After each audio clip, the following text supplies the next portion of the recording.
자, 오늘은 사무엘하 2장 말씀을 가지고 우리 앞에서 겨루게 하자 이런 제목으로 말씀을 전하도록 하겠습니다. 한번 따라 봅시다. 우리 앞에서 겨루게 하자. 이 하나님의 말씀을 잘 이렇게 이해하는 게 중요해요. 본문의 내용이 이제 이해가 안 되면 그러면 다 똑같은 이야기가 되거든요. 그러니까 우리가 살아라는 내용이라면 그 본문이 어떤 내용인가를 파악을 할 때 우리가 그 말씀을 이해하게 되고 그 말씀의 능력을 체험하게 되는 것입니다. 그러니까 본문에 대한 이해가 앞서지 않으면 사실 힘이 없어지는 거예요. 그냥 똑같은 이야기가 되는 것입니다. 그래서 제가 이 성경을 들려드렸는데 여러분들이 이 성경을 자주 들으시면 참 좋을 것 같아요. 자주 들으시면 라디오에 예전에 무슨 그런 드라마들이 있었잖아요. 그런 것처럼 참 재미있고 꿀처럼 말씀이 달구나 하는 것을 여러분들이 이해할 수 있게 됩니다. 지난주에 우리가 어떤 이야기를 나누었나요? 다윗이 이제 옮겨올 적에 하나님께 하나님, 사울 이제 어디로 갈까요? 이렇게 물었다고요. 그래서 하나님 헤브론으로 올라가라고 하셔서 다윗이 이제 헤브론으로 올라왔더니 유다 지파들이 이제 그를 왕으로 세웠다는 이야기를 했습니다. 어떤 사람이 그 사울의 시신을 길앗 야벳 사람들이 이제 장사 지내주었다는 이야기를 듣고 다윗이 그들에게 은혜를 베풀었다는 이야기도 했고요. 그리고 그가 이제 기름 부음을 받았지만 왕으로 세워질 때까지 7년 6개월 동안 기다려야만 했다는 이야기를 우리가 함께 나누었습니다. 자, 오늘은 그 이후의 이야기를 우리가 생각해 보려고 그러는데요. 사실 사울이 죽고 이제 다윗이 바로 왕이 됐으면 좋았을 텐데 그렇게 되지 않고 이제 사울이 죽자 그 사울의 군대 장관이었던 아브넬이라고 하는 사람이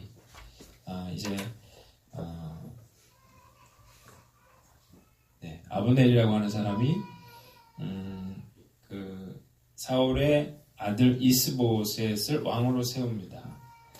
그러니까 이건 사실 이스보셋을 자신이 이제 세운 거죠.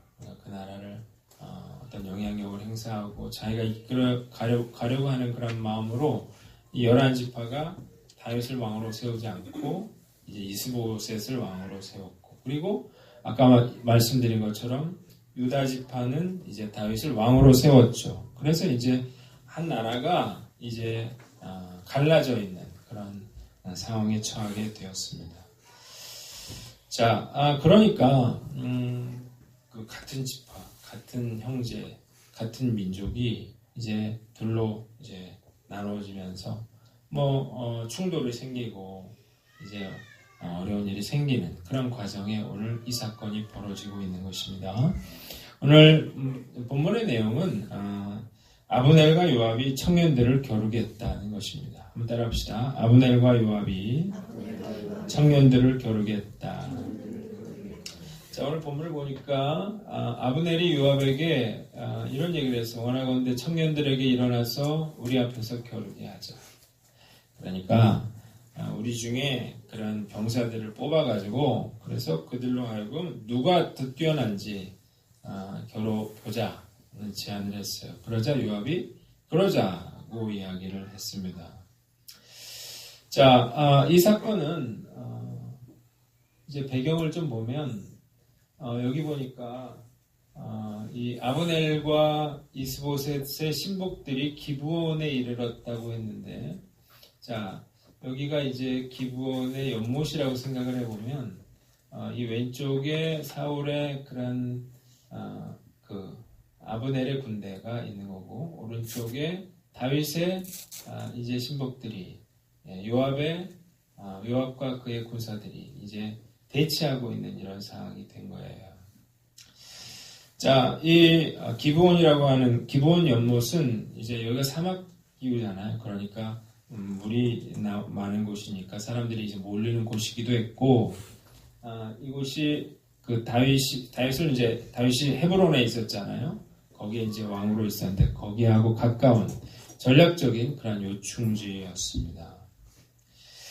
자, 아까 이야기한 대로 이제 아브넬이 요압에게 이런 한번 우리가 누가 더 뛰어난지 한번 겨뤄보자 그렇게 이야기를 했어요. 그러니까 어떤 게 있었냐면 이쪽은 11지파에서 이제 아브넬은 그 이스라엘 전체의 군대 장관이었잖아요. 사울의 군대 장관이었으니까 그러니까 자기들의 어떤 군사력이 훨씬 더 뛰어난 그런 상황이었어요. 그렇게 생각하고 있는 그런 상황이었고, 이제 다윗의 부하들은 뭐 산전수전 다 겪은 우리가 더 낫다 이렇게 생각하고 있는 상황에서 누가 더 나은지 한번 싸워보자 이렇게 된 거예요. 자, 그러니까 이제 양측에서 12명씩을 뽑았습니다. 그래서 24명의 병사들이 칼을 들고 이제 결투를 이제 하게 되는 것입니다. 결과가 어떻게 됐는가? 이제 4가지 결과가 나오는데요. 첫째는 24명의 병사가 모두 죽었다는 것입니다. 자, 16절 보니까 각기 상대방의 머리를 잡고 칼로 상대방의 옆구리를 찌르며 일제히 쓰러진지라 라고 했는데, 뭐 용맹한 그런 젊은 혈기의 그런 청년들이 방패도 없이 그냥 칼만 들고 이제 서로 싸우기 시작했는데, 한 사람이 찔리더라도 다른 사람을 찌르기 시작했으니까, 그러니까 그 24명이 동시에 다 쓰러지고 말았습니다. 자, 어느 쪽도 이제 승리를 얻지 못했는데요. 두 번째는 이걸 보고 전면전이 시작이 되는 것입니다. 그날의 싸움이 심히 맹렬하더니 그랬는데, 자기 그 친구가, 자기 동료가 지금 피를 막 철철 흘리고 죽는 걸 봤잖아요. 막 장기가 쏟아지고 막 이런 것들을 보면서 이제 뭐 눈이 돌아버리는 거예요. 그래서 맹렬한 싸움이 벌어지기 시작합니다. 자, 그런데요, 이 전쟁은 이 다윗의 쪽으로 이제 기울기 시작을 했어요. 그래서 아브넬이 이제 쫓겨가는 그런 형세가 됐습니다. 세 번째는 아사헬이 아브넬에 의해서 죽임을 당했다는 건데요. 이거는 오늘 본문을 보니까 이제 아브넬이 이제 그 군대 장관인데 이제 쫓겨가는데 아사헬이라고 하는 청년이 이제 계속 쫓아오는 거예요. 그러니까 뭐라고 얘기를 했어요? 나 쫓기를 그쳐라.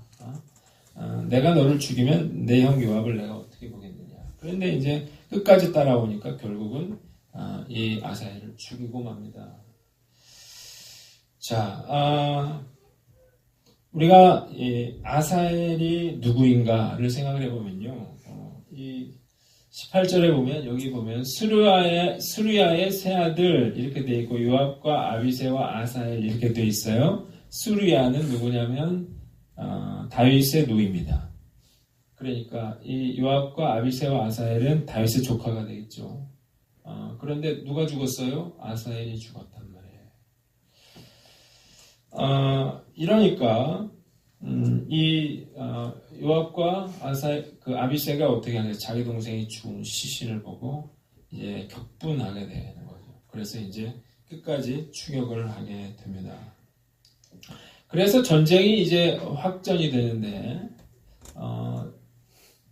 24절을 보면 요압과 아비새가 아브넬의 뒤를 쫓아 기브온 거친 땅의 길가 기아 맞은쪽 암마산에 이를 때 해가 졌고 그랬는데 아침에 시작했거든요. 근데 지금 해가 지는 상황이 됐어요. 끝까지 쫓아가기 시작했습니다. 많은 사람들이 죽었어요. 이 아브넬 쪽은, 이쪽은 이제 그 아사헬과 19명, 한 20명 정도 전사자가 생겼고, 여기에는 360명이 죽었다고요. 그러면서 이제 도망치기 시작을 했는데요. 이렇게 되니까 어떤 일이 벌어졌냐면, 이 소식을 듣고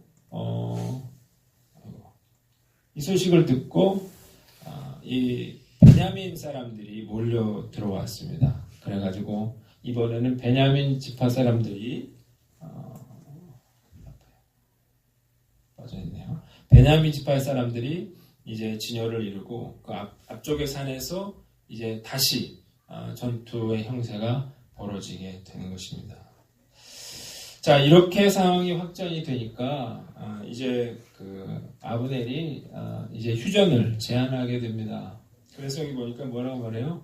칼이 영원히 사람을 상하겠느냐? 마침내 참혹한 일이 생길 줄을 알지 못하느냐? 내가 언제 무리에게 그의 형제 쫓기를 그치라 명령하겠느냐? 자기가 시작했는데 뭐라고 말해요? 이런 일이 생길 줄 네가 알지 못했느냐고 이야기를 해요. 책임 전가를 해요. 그러면서 그만하자고 얘기를 했어요. 그래서 요압이 뭐라고 했습니까? 하나님의 살아계심을 두고 맹세하노니 네가 말하지 아니었더라면, 네가 그런 제안을 안 했더라면 우리가 아침에 각각 다 돌아가지 않았을 것이느냐, 이렇게 이야기를 하고, 그리고 나팔을 불어서 이제 휴전을 선언을 하게 됩니다. 그래서 이 아브넬은 아브넬대로 이제 돌아가고 요압은 요압 뜻대로 돌아갔다고 하는 것이 오늘 우리가 읽은 본문의 내용입니다. 본문을 통해서 우리가 한 가지 교훈을 얻을 수 있는데, 그것은 자존심 대결이 엄청난 참사로 이어졌다는 것입니다. 한번 따라합시다. 자존심 대결이 엄청난 참사로 이어졌다.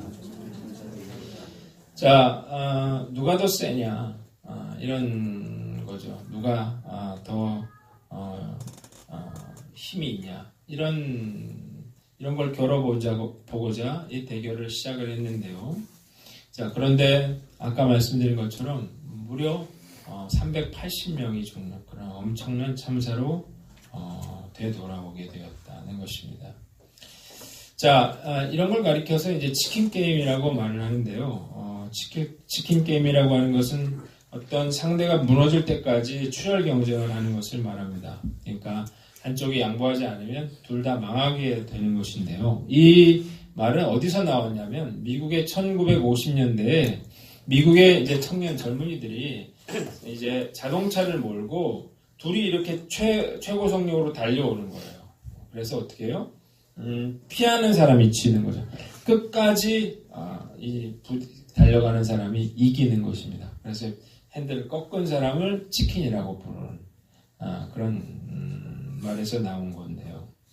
아무도 핸들을 꺾지 않게 되면 어떻게 돼요? 둘이 부딪혀서 결국 자멸하게 되는 건데, 이게 그 당시 이제 냉전을 벌이던 미국과 소련 사이에 어떤 군비 경쟁을 꼬집는 용어가 됐고, 그리고 이제는 정치학뿐만 아니라 여러 극단적인 그런 아무 그런 성과 없는 그런 결과에 대해서 그런 상황을 말하는 그런 단어가 되었습니다.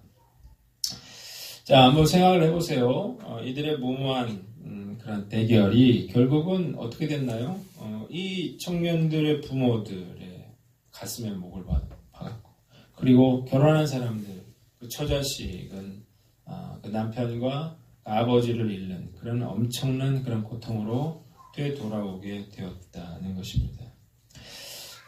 이 장면을 상상해 보세요. 12명씩 달려가면서 서로 칼을 휘두르는 그런 장면.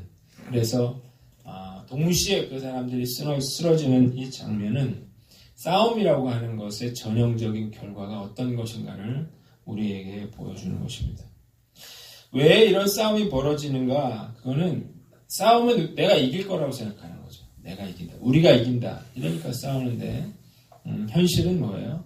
모두가 죽는 것을 의미하는 것. 이것이 바로 싸움의 속성입니다. 어제 축구 한일전이 있었습니다. 일본과 이제 평가전을 했는데 신태용 감독이 한일전은 무조건 이긴다. 과정과 상관없이 결과로 말하겠다. 그런 이야기를 했는데, 그렇게 말한 이유는 한일전은 어떤 축구 이상의 의미가 있기 때문에 그렇습니다. 종목을 떠나서 승부 이상의 뭔가를 감독과 선수들에게 요구를 하는데요. 그것은 한일 간의 역사적인 그런 의미가 있기 때문이죠. 일본이 한민족에게 준 고통, 그런데 그것에 대해서 반성하지 않는 태도, 이런 것들이 있기 때문에 한일전은 뭐 축구든 야구든 뭐든 간에 그런 무거운 그런 책임감이 있는 거죠. 어제 보니까 뭐 4대1인가로 이긴 것 같던데요. 이게 이제 어쨌든 뭐 스포츠가 그렇게 하지만 스포츠는 스포츠일 뿐 뭐 지면 지는 거고 이기면 이기는 건데요. 축구 때문에 정말로 전쟁을 한 그러한 국가들이 있습니다. 1970년 멕시코 월드컵 예선전을 하게 되는데 이제 최종 예선에서 여기 보면 이제 여기가 온두라스라고 하는 나라고요. 여기가 엘살바도르라고 하는 나라예요. 이 두 나라가 이제 최종 예선에서 만나게 됐습니다. 자, 한 번씩 싸우는 거죠. 한 번씩 싸워서 이제 3번 싸워서 이제 누가 월드컵에 가는가를 이제 결정하는 것인데, 이 엘살바도르 팀이 이제 1차전을 온두라스에 가서 했습니다. 그런데 여기 갔더니 막 그 온두라스 사람들이 막 그 호텔 밖에서 막 경적을 울리고 소리를 지르고 막 이러면서 잠을 한숨도 못 잤어요. 그래서 경기를 했는데 1대0으로 이제 온두라스가 이기게 됩니다.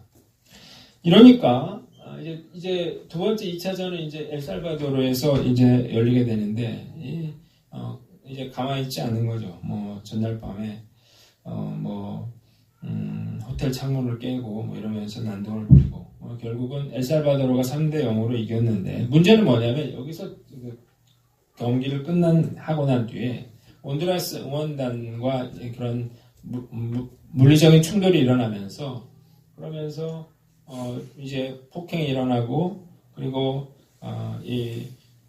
국경 밖으로 쫓아내버리는 그런 일이 벌어졌는데 이 가운데 2명이 죽었어요. 근데 그 얘기를 안 하는 게 뭐냐면 첫 번째, 이 엘살바도르가 1차전에 졌잖아요. 그때 이 엘살바도르의 18살 먹은 소녀가 권총을 쏴가지고 충격을 받아 자살을 하게 됩니다. 그래서 대통령도 그 조문을 하고 그리고 축구 선수들도 조문을 했기 때문에 엄청난 그런 격분한 그런 상태였다고요. 이러면서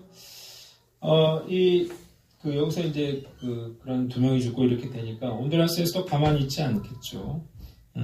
이 엘살바도르에서 넘어온 그런 이주민들 이런 사람들에 대한 폭력 방화 뭐 이러면서 뭐 수십 명의 엘살바도르 사람들이 살해를 당하게 됩니다. 이렇게 되니까 결국 국교를 이제 단절을 하게 되는데 문제는 결승전이 남아 있었다는 것이죠. 그냥 이제 뭐 어디서도 결승전을 할 수가 없게 되니까 이제 멕시코에서 이제 최종전을 하게 됐는데 역사적으로 관중보다 경찰이 더 많이 투입된 그런 경기였다 그래요. 치열한 경기를 했는데 2대2였어요. 그리고 연장전을 벌여서 결국 엘살바도르가 3대2로 승리를 하게 됩니다.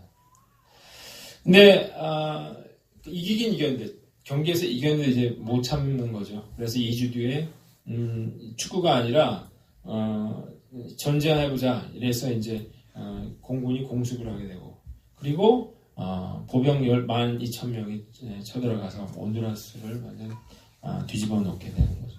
그러니까 이제 미국이 가만히 있지 않고 이제 물러나라 이러니까 5일 만에 이제 물러나게 되는 그래서 이제 휴전을 하게 되는 그런 어이없는 그런 축구 전쟁이 벌어지게 됐습니다. 자, 이로 인해서 약 4,000명이 죽었대요. 그리고 12,000명이 부상을 입고 양국에서 총 17,000여 명의 사상자와 15만 명의 난민이 발생하는 그런 어이없는 그런 일이 벌어졌습니다. 그런데 사실 이 축구 전쟁은 민족적인 그런 감정이 있었습니다. 여기 보니까 국토가 크잖아요. 여기는 국토가 작다. 여기는 사람이 많았어요. 그러니까 여기 있는 사람들이 이제 넘어가서 경작을 하고 했는데 온두라스에서 그 사람들의 어떤 토지라든지 그런 거를 강제로 이제 빼앗아 버리고 쫓아내 버리는 이러면서 그 양국 간의 그런 충돌이 벌어지게 된 건데 축구가 그 불을 지른 것이다라고 하는 것입니다. 우리가 알 수 있는 건 뭐냐면 어떤 명분 싸움을 하는 거거든요. 자존심 싸움을 하는 건데 결국 그래서 벌어지는 싸움이라든지 전쟁이라든지 이런 것이 결국 모두에게 엄청난 그런 재앙을 가져다 주더라는 것입니다. 이 말씀 보면서 분단된 우리나라를 보게 됩니다. 사실 남북 전쟁이라고 하는 것은 같은 민족 간의 전쟁이잖아요. 그런데 우리가 중국하고 싸워서 그렇게 많이 죽은 게 아니고요.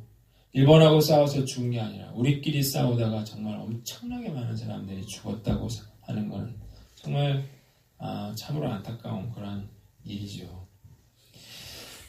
우리가 그럼에도 불구하고 아직도 이 남북이 대치하고 있는, 언제 전쟁이 터질지 모르는 그런 상황이고, 지역 간의 다툼이 있고, 세대 간의 그런 다툼이 있는 걸 보면서 참 안타까운데요. 결국 이런 싸움이 모두를 파멸로 이끌어 간다는 사실을 우리는 알아야만 합니다.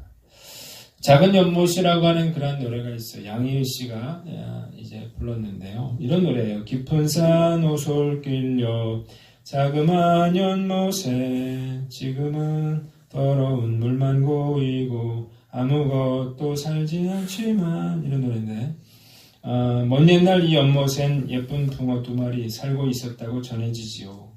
깊은 산 작은 연못, 어느 맑은 여름날 연못 속에 붕어 2마리 서로 싸우다 한 마리가 물 위에 떠오르고 그 몸 살이 썩어들어가 물도 따라 썩어들어가 연못 속에선 아무것도 살 수 없게 되었죠. 깊은 산 오솔길 옆 자그마한 연못은 지금은 더러운 물만 고이고 아무것도 살지 않죠. 자, 이 노래가 김민기 씨가 이제 만들고, 그리고 양희은 씨가 리메이크를 한 곡인데요. 정부가 이걸 금지곡으로 선정을 하게 됩니다. 근데 왜 그랬느냐? 대체적인 의미는 이런 거예요. 이 민족은 우리 한민족을 상징하고, 붕어 2마리는 남한과 북한을 상징하는데, 2마리가 싸우다가 결국 공멸하게 된다는 의미로 보는데요. 이 노래는 현재 중학교 음악 교과서와 고등학교 음악 교과서, 도덕 교과서에 수록이 되어 있다고 합니다. 해석이 어떻든 간에 우리가 싸움이라고 하는 건 명분 싸움이고 자존심 싸움인데, 결국 돌아오는 것은 뭐라고 하는 거예요? 공멸이라고 하는 것입니다. 자, 적용은 싸우지 말자는 것입니다. 한번 따라합시다. 싸우지 말라. 많은 경우 싸움은 자존심 싸움이거든요. 명분 싸움이고, 결국 이런 것들이 우리에게 큰 손해를 끼치게 된다는 사실을 우리가 알아야 됩니다. 우리가 칼이나 총을 가지고만 싸우나요? 그렇지 않죠. 우리가 돈을 벌면서 정말 총성 없는 그런 전쟁을 하게 되고, 또 우리가 살아가면서 이웃 간의 관계에서 정말 이런 보이지 않는 그런 총칼 없는 싸움을 하고 있을 수가 있는데, 어떤 식으로든지 우리가 싸우게 되면 그러면 결국 우리에게 큰 해를 끼치게 된다는 거예요. 어떤 사람은 북한을 선제 공격을 해가지고 그래서 혼을 내줘야 된다, 그렇게 말하는 사람들이 있는데, 왜 그렇게 얘기를 하죠? 우리가 이긴다고 생각하기 때문이거든요. 여러분, 우리가 선제 공격하면 북한이 가만히 있겠습니까? 결국 손해보는 나라는 어디예요? 일본도 아니고 미국도 아니고 중국도 아니고, 손해보는 나라는 남한과 북한입니다.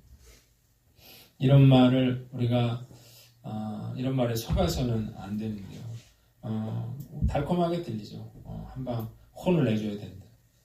결국 그 엄청난 그런 참사는 피할 수 없는 것입니다. 자, 문제는 이제 이런 상황들이 우리가 살아가고 있는 예를 들어서 아파트에서 층간 소음 문제, 주차 문제, 이런 걸로 시비가 붙고 이러면서 다툼이 벌어지고, 그래서 싸워서 어떻게 해요? 결국 돌아오는 것은 그런 고통인 거죠. 자, 문제는 이러한 상황이 세상에만 있는 게 아니라 교회에서도 일어나고 있다는 것입니다. 교회 내에서 교인들끼리 서로 미워하고 다투고 폭력을 행사하고, 그리고 서로 고소하고. 왜 싸우냐면요, 우리가 하나님 뜻이라고 생각하는 거예요. 내가 옳다, 내가 하나님 뜻이다, 이러니까 주먹질하고 교회에서 싸우는 건데요.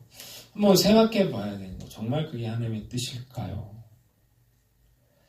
아브넬이 생각을 해보세요. 아브넬이 자기가 그 이스보셋을 왕으로 세우고 그래서 이런 싸움이 벌어지게 됐는데 하나님의 뜻은 뭐예요? 이 다윗이 왕이 되는 거죠. 싸울 이유가 없는 것이죠. 교회에서도 마찬가지예요. 중요한 건 뭐예요? 우리가 사랑하는 건데 그게 진리인데 싸우면서 내가 하나님 뜻이라고 이야기하는 것은 전혀 어불성설인 거죠. 자, 결국 싸우는 건 뭐냐면 자존심 싸움하는 것입니다. 내 뜻을 굽히기가 싫은 거예요. 명분 싸움을 하는 거예요. 거기에 하나님을 끼워넣고 신앙을 끼워넣고 옳고 그름을 따지고 있는 건데 어떤 이유로든지 결국 그렇게 싸우게 되면 전쟁이 벌어지게 되면 모두가 고통받게 된다는 사실을 우리가 알아야만 합니다. 나를 화나게 하는 사람은 누구인가요? 또 나를 힘들게 하는 문제는 무엇인가요? 어떤 것이든 간에 우리가 싸우지 않기로 결단하는 저와 여러분들 되시기를 주님의 이름으로 축원합니다. 두 번째는 자신과 싸우라는 것입니다. 한번 따라합시다. 자신과 싸우라. 자, 문제는 뭐냐면 다른 사람과의 싸움이 아니고 나 자신과의 싸움이죠. 내가 이런 상황에서 내가 참아야 하는 거예요. 내가 인내하기 위해서는 내 자존심을 내려놔야 되니까 나랑 싸워야 되는 거라고. 여러분 치킨 게임을 해가지고 정말 끝까지 죽겠다고 버텼어요. 그래서 어떤 사람이 이제 피했거든요. 그러면 정말 치킨은 누구예요? 버틴 사람이 아니라 피한 사람이 아니고 버틴 사람이죠. 그 사람이야말로 가장 어리석은 사람이죠. 그런 상황에서 어떻게 해요? 지혜로운 사람은 피해야만 하는 거예요. 왜냐하면 부딪혔을 때 결국 어떻게 되는 거예요? 둘 다 죽는 거예요. 그러니까 그거를 피할 수 있어야 되는데 그러려면 어떻게 해야 돼요? 내 자존심을 내려놓을 수 있어야 되는 것입니다. 치킨 게임의 승자는 싸움에서 이긴 사람이 아니라 용기 있게 싸움을 피한 사람이라는 사실을 믿으시길 바랍니다.